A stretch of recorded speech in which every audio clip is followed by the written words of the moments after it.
Lalong lumakas eh.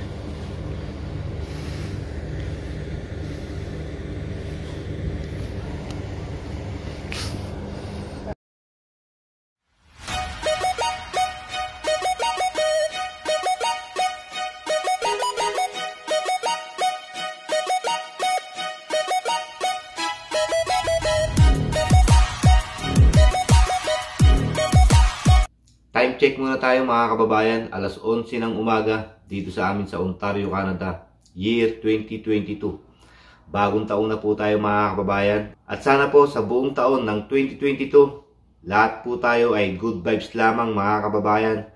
At doon sa mga kababayan natin na naghahanap pa rin ng trabaho, papunta dito sa Canada, good luck po sa inyong pag-apply. Sana ngayong taon ay makapunta na kayo at makapagtrabaho dito sa Canada.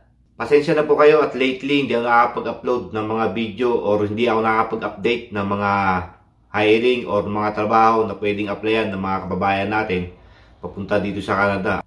Alam naman natin lahat na dumaan yung mga holiday, Christmas, New Year, so medyo busy tayo. Ngayon po nagkaroon ako ng time para makapag-vlog at makapaghanap ng mga trabaho na po pwedeng applyan ng mga kababayan natin papunta dito sa Canada. Bago po tayo magsimula, kung di nyo pa napanood yung dalawang video ko about why Canada is the best country for immigrant and things to consider bago ka mag-apply at magtrabaho dito sa Canada, ito po yun. Pakisilip na lang po, ilalagay ko po yung link dito sa baba. Sa pag-apply po ng trabaho, huwag po kayong aasa lang sa isang website lang o sa mga vlogger lang po. Kailangan din po na mag-research din po kayo on your own para po mas lumaki yung chance nyo na makahanap ng trabaho papunta dito sa Canada. Marami naman pwedeng applyan ng mga agency sa Pilipinas. Nandito po sa mga ibang vlog ko, pwede nyo pong makita. At pwede rin po kayong mag-apply sa mga trusted at mga legit na website. Pwede po, tulad po ng JobBank. Ang JobBank po ay ang official website ng Canada. Pwede rin po kayong mag-apply sa Indeed. Hindi lang po sa mga website na yun, marami pa po kayong pwedeng applyan. Kailangan lang din po talaga ay mag-research po kayo. Itong mga trabaho na ipapakita ko sa inyo na po pwede nyong applyan ay sa website po ng workopolis.com. So, marami na akong in-upload ng mga video tungkol sa JobBank at sa Indeed, sa JobStreet. This time po, ang ipapakita po natin mga trabaho na hiring dito sa Canada ay galing po sa website ng workopolis.com. So, huwag nyo nang patagalin, i-like nyo na po yung ating video, i-share nyo po, pindutin yung notification bell para ma-notify ka sa susunod nating video. At huwag nyo po sanang kalimutan na mag-subscribe dito sa aking channel. Ito na po yung mga trabaho na hiring ngayon dito sa Canada through workopolis.com. Mga kababayan, base po sa website na filipinono.net, the best site to look for job ads is through the JobBank of Canada, which is a government approved. Marami na po tayong na-upload ng mga video tungkol dito sa JobBank. These are other reliable job sites where you can search further for possible jobs. Tulad po ng Monster, Workopolis at Indeed. Sa Indeed po, marami na rin po tayong mga na-upload ng mga video, mga job vacancies papunta dito sa Canada through Indeed. So, sa video po na to, dito po tayo magbabrowse at maghahanap ng mga trabaho na pwede nyong apply papunta dito sa Canada through workopolis.com. Job hunting tips muna tayo mga kababayan, base po sa website na to. These are some of the best tips to follow when looking for jobs in Canada. Number one,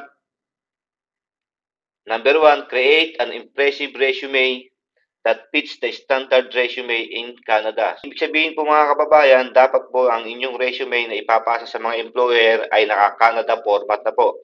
Kung hindi nyo pa po napanood yung ating video about sa Canada format na resume, naandyan po yan sa mga video ko, ilalagay ko po yung link dito sa description. Pangalawa, explore different job search sites and even related forums to lead on your job openings. Ito po yung sinasabi ko mga kababayan na kailangan din po ay mag-research lang po kayo at huwag kayong magre-rely sa isang website lamang kung kayo po ay naghahanap ng trabaho. Hindi lamang po dito sa Canada o kung saan mang bansa nyo gusto magpunta at magtrabaho. Number 3, tailor your cover letter according to the company you're applying to or the qualification needed in job post. Don't send the same cover letter to every company you're applying to. So, bawat company po na applyan nyo or bawat job position na inyong gustong applyan, dapat po magkakaiba po yung cover letter nyo po. Depende po sa company at depende rin po sa trabaho na gusto nyo applyan. Number 4, be enthusiastic and show a lot of interest in the job you're applying for. You can even do a follow-up after 1 week. Ibig sabihin po, kapag po nakapagsinta kayo ng inyong mga resume o nakapag-apply na kayo ng mga trabaho sa mga employer, every week po, as much as possible, i-follow up nyo po yung inyong application sa mga employer.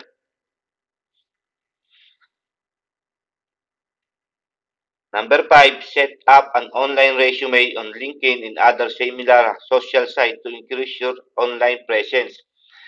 Minsan po kasi, hinahanap po kasi o tinitingnan ng mga employer kung meron kayong account dito sa LinkedIn. Meron po akong ditong account, nagawa rin po ako dito ng account dati nung nag-a-apply ako papunta dito sa Canada. At panghuli po, be confident.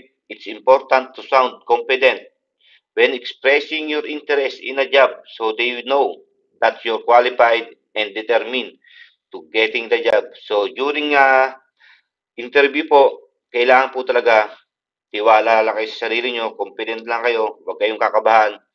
Isipin nyo lang na kaya nyo yung trabaho at ipakita nyo sa inyong employer o sa nag-i-interview sa inyo na determinado po kayo na makuha ang trabaho na inyong ina-applyan. So ito na po lahat ng mga job vacancies, updated job vacancies ngayong year 2022 sa workopolis.com. Lahat po ito ay full-time. Siyempre po, pag mag-a-apply po tayo ng trabaho, lalo po dito sa Canada, dapat po ang a-applyan po natin ay full-time. So nakalagay po dito na meron pong 2,548 jobs vacancies dito sa Canada na full-time. Hiring po dito sa Canada ng production operator. Marami na rin po akong vlog about dito sa production operator. Talaga pong kailangan dito sa Canada ngayon yung production operator. Hiring din po ng machine operator, drywall, paper installer, general laborer, administrative support, medical dispatcher, machine operator, outreach and events facilitator, snow shoveler, automotive detailer, law clerk, costing analyst, parts clerk, equipment operator, administrative support, paid internship, counter staff, contact center representative, general laborer, hiring din po dito sa Canada, packaging operator, garbage recycling driver, warehouse production worker, formulator,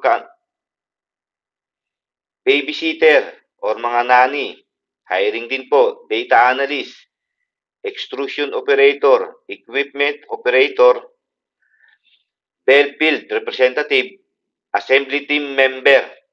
So napakarami po niyan, 2,548. Pwede po kayong i-next nyo po yan. Sa page 2 po, i-next po natin, hiring din po sila ng claim, adjudicator, coiler, apprenticeship program, entry level, content writer, delivery rider, accounts payable clerk, data analyst, material handler, road supervisor, delivery driver, administrative assistant, remote sales representative, manager of finance, customer experience specialist, marketing email specialist, delivery driver, department manager,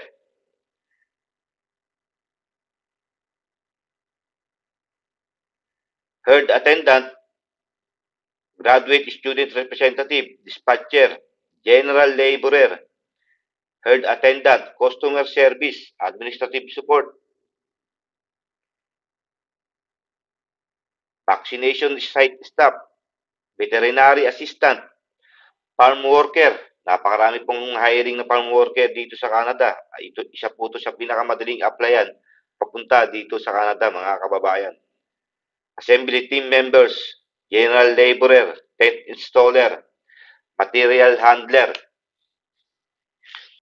Ang kagandahan din po kasi dito sa workopolis.com, mag-sign up po kayo dito sa Create Job Alert.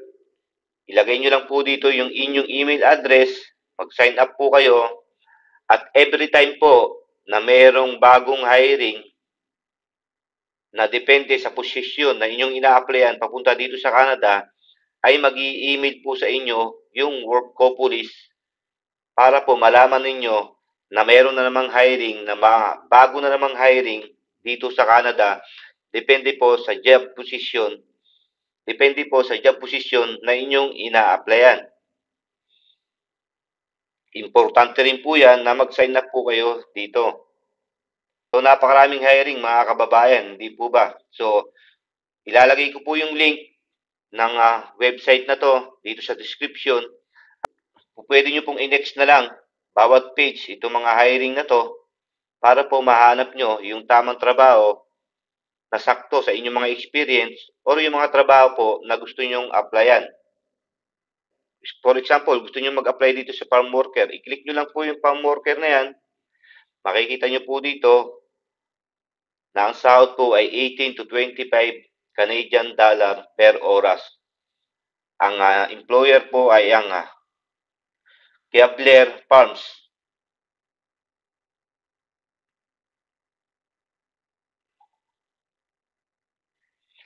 Mababasa nyo rin po dito yung company description, yung mga requirements, yung sahod, yung mga benefits, makikita nyo po dito. Kung gusto nyo pong mag-apply, i-click nyo lang po yung quick apply na ito. Pag-click nyo lang po yan, fill-upan nyo lang po lahat naman nakasulat dito, first name, last name, phone number, email, city or provinces. So, wala naman kayo dito sa Canada, i-click nyo lang po yung change country at palitan nyo po to. Depende kung nasa ang bansa naman po kayo naroroon. Kung Pilipinas, isulat nyo po dito, ilagay nyo po dito ay yung Philippines. So, ilagay nyo po yan dito yung Philippines, then continue. At isa rin po sa mga tip na pwede kong ibahagi sa inyo ay pwede nyo pong i-copy-paste itong pangalan ng employer. Kopyahin nyo po yan, i-copy nyo po yan, i-paste nyo po sa inyong browser.